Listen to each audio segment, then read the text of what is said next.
Olá pessoal, tudo bem? Hoje nós vamos começar um novo assunto. Nós vamos começar a falar sobre gases. Nessa aula de hoje, nós vamos falar do conceito de gases ideais e falar um pouquinho das suas variáveis de estado. Vamos lá então? Vamos começar vendo algumas características dos estados físicos. Nos sólidos, por exemplo, as moléculas estão sempre próximas e muito organizadas. Já no estado líquido, elas estão desorganizadas, mas continuam ainda muito próximas. E no estado gasoso, que é o que nos interessa nessa aula, as moléculas estão afastadas, bem distantes umas das outras, e também desorganizadas como nos líquidos. Vamos ver mais algumas características dos gases? Olha só, eu disse que os gases estão desorganizados, assim como nos líquidos. Essa desorganização se deve a um movimento chamado movimento browniano, que é um movimento caótico que essas moléculas têm tanto nos gases quanto nos líquidos. Tá? Se eu colocasse um gás dentro de um recipiente, num êmbolo, com um êmbolo móvel, e apertasse, empurrasse esse êmbolo, diminuindo o volume desse gás, como as moléculas estão bem afastadas umas das outras, esse gás vai sofrer o que a gente chama de compressão. Eu vou conseguir reduzir o volume do gás. E é claro, se eu voltar o êmbolo para o lugar dele, esse gás vai sofrer uma expansão, ok? E é exatamente isso que faz com que os gases tenham uma propriedade que é de ocupar todo o volume do recipiente. Ou seja, se eu passar o gás de um recipiente menor para um recipiente maior, ele vai sofrer expansão e vai ocupar todo o recipiente, ok? Agora eu vou pedir para que vocês façam o seguinte: dá uma pausazinha no vídeo, vai lá na apostila e tenta resolver o item A do exercício 1 da apostila. Depois você volta aqui e continua vendo a aula, ok? Bom, para que a gente possa estudar então os gases, a gente primeiro precisa entender um conceito chamado de gases ideais. Bom, o que é um gás ideal?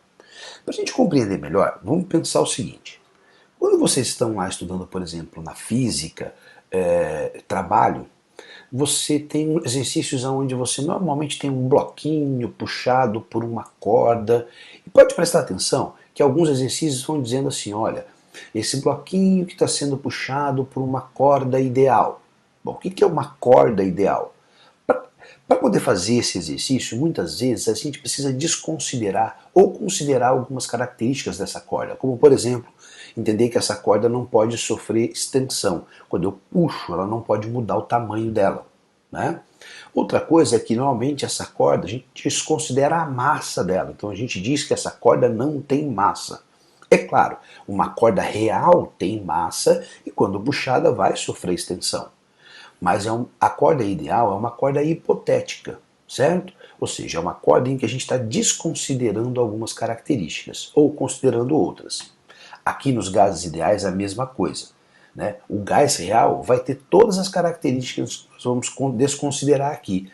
Mas, para efeito de cálculo, para ficar mais fácil, a gente vai desconsiderar algumas coisas. Como, por exemplo, nós sabemos que, mesmo no estado gasoso, as moléculas reais podem ter uma atração entre elas chamada de interação intermolecular, que vocês estão vendo no outro setor. Mas nos gases ideais, nós vamos considerar que esta atração não existe. Tá? Essa é a principal característica que nós precisamos entender nos gases ideais. As moléculas não sofrem atração nem repulsão uma pelas outras, tá certo?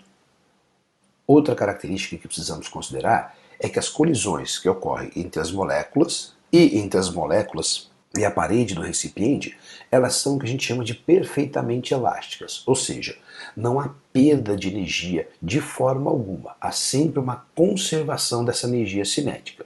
Tá?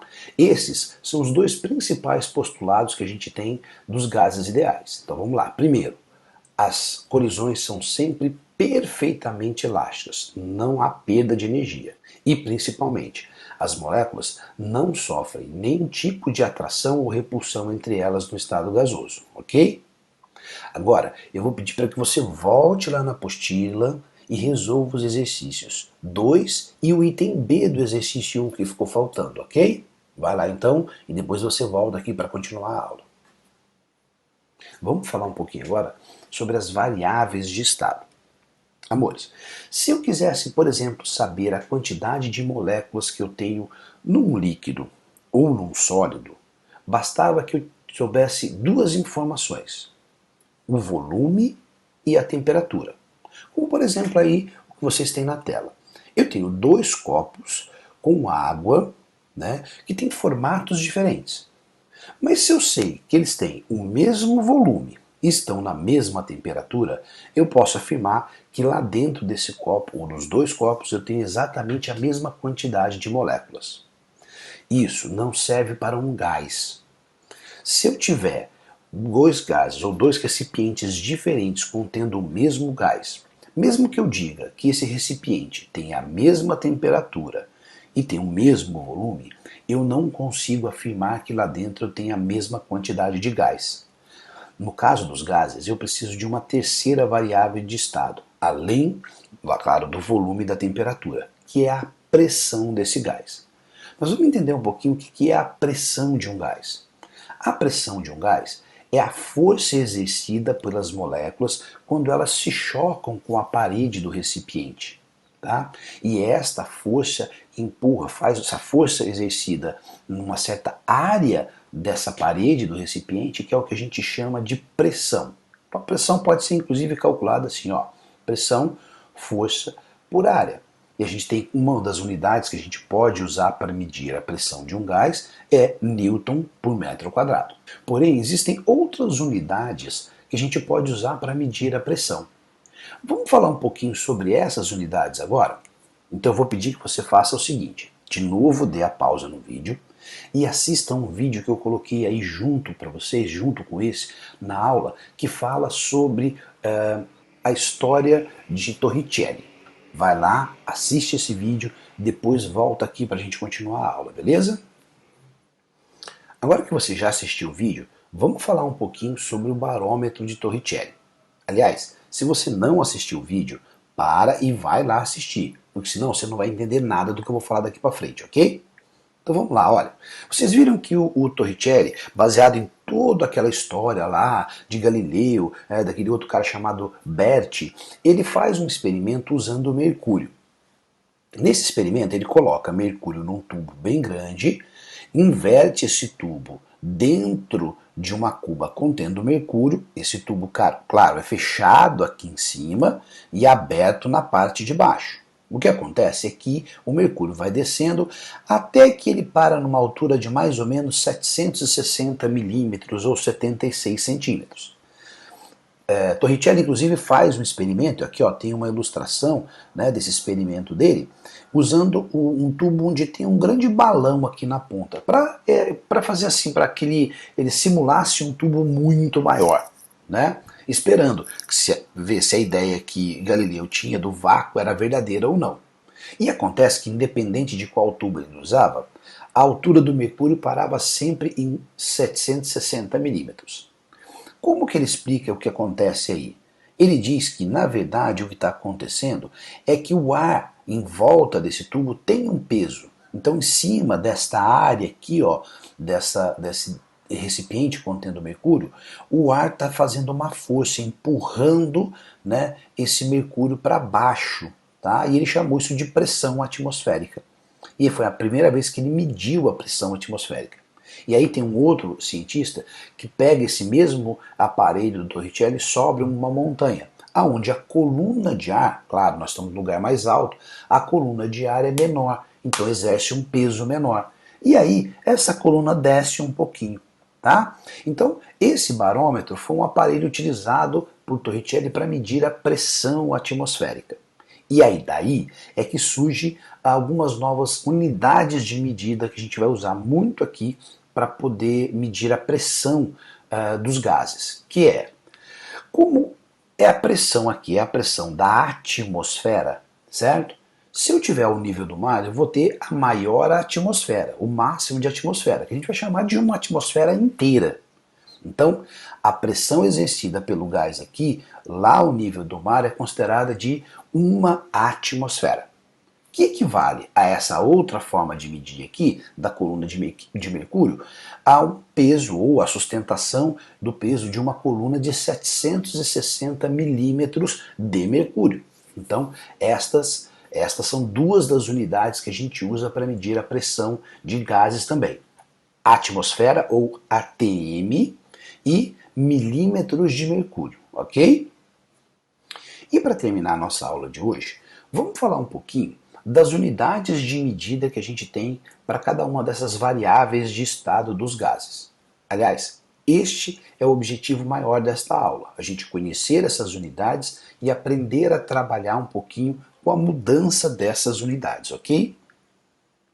Vamos lá. Volume. Bom, volume, a gente tem aqui algumas formas de medir, algumas unidades de medida de volume, como metro cúbico, litro, decímetro cúbico, centímetro cúbico, ml, e aqui eu tenho uma relação ou algumas relações entre elas. Por exemplo, 1 metro cúbico equivale a 1000 litros. 1 litro equivale a 1 decímetro cúbico. 1 centímetro cúbico é igual a 1 ml. Então, 1 litro tem 1000 ml ou 1000 centímetros cúbicos, ok? E a gente vai usar bastante essas relações aqui para fazer exercício. Pressão, vamos lá. Pressão. ATM é uma das formas da gente medir, que equivale a 760 milímetros de mercúrio, que equivale a 760 torr. Esse torr aqui vem de Torricelli, né, que foi quem descobriu esta unidade.